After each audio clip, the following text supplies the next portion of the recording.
Employment matters for everyone. Elevator door opens and a smiling young woman uses a wheelchair to exit the elevator. My name is Amrita and I'm from Nepal. I'm here for my IREX Community Solutions Program Fellowship. A cute puppy runs alongside Amrita as she wheels through the office. As part of this fellowship, I'm working with World Institute on Disability and learning about the US Inclusive Employment and other inclusion programs. Amrita writes in a notebook and types at her computer. I feel so empowered working here, and it's not only because people are nice to me, it is because of accessible environment, diversity members, and no pity attitude towards employees with disabilities. Amrita uses kickpad buttons to open the elevator door and enter. For example, my host organization is fully accessible for all employees with different abilities, and everyone is recognized based on their skills. Policy and research specialist Alex Guinness uses a power wheelchair, headset, and a typing clip to work his computer.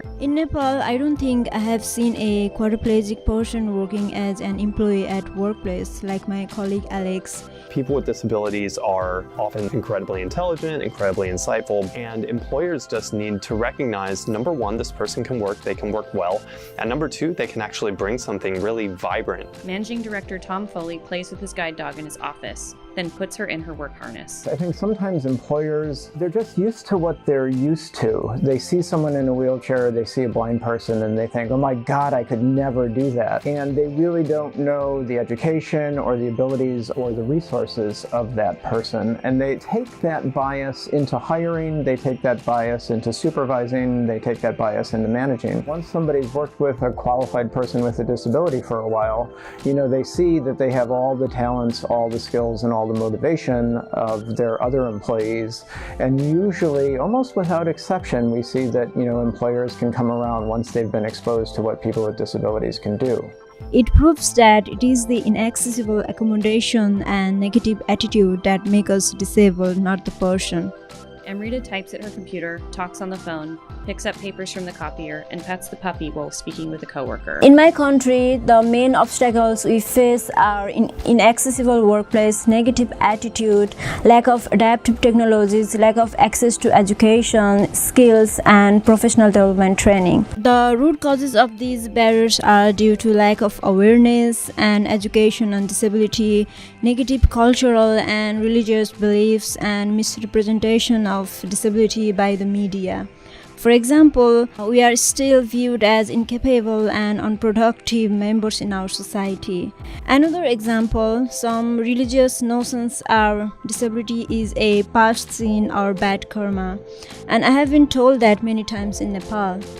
Amrita navigates the office kitchen. Employers often believe that hiring a person with disability requires an expensive accommodation, which is not true. There are a variety of ways to make reasonable accommodation, many which are inexpensive. Operations Director Kat Zigmont works at her standing desk, then sits on the floor with her support dog. So with my experience dealing with accommodations, they've not really been a big deal. A lot of times accommodations are things like flexible work schedules, having a lower desk, having a higher desk, text-to-speech softwares or speech-to-text softwares. For me, accommodations have been very simple and little or no cost. Here at our organization, the majority of the staff has disabilities, and I really think that the disability perspective is an asset. Amrita descends the Ed Roberts campus grand ramp.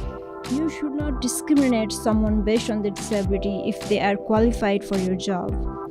Whether you have a disability or not, employment is a basic need and equally important for everyone to live a dignified life. Employment matters for everyone. Produced by the World Institute on Disability. Featuring Amrita Gyawali, IREX Community Solutions Program Fellow 2018, co-founder of the Saksham Foundation. Directed by Elizabeth Lehman. Written by Amrita Gyawali. Filmed by Elizabeth Lehman and Moya Shvantoff. Edited by Moya Shvantoff and Elizabeth Lehman. Interviewees, Amrita Gyawali, Alex Guinness, Tom Foley, and Kat Zigmont. Dog special guests Henning Zigmont and Alabama Foley. Thank you to IREX Community Solutions Program with staff, the Saksham Foundation, and the Ed Roberts campus.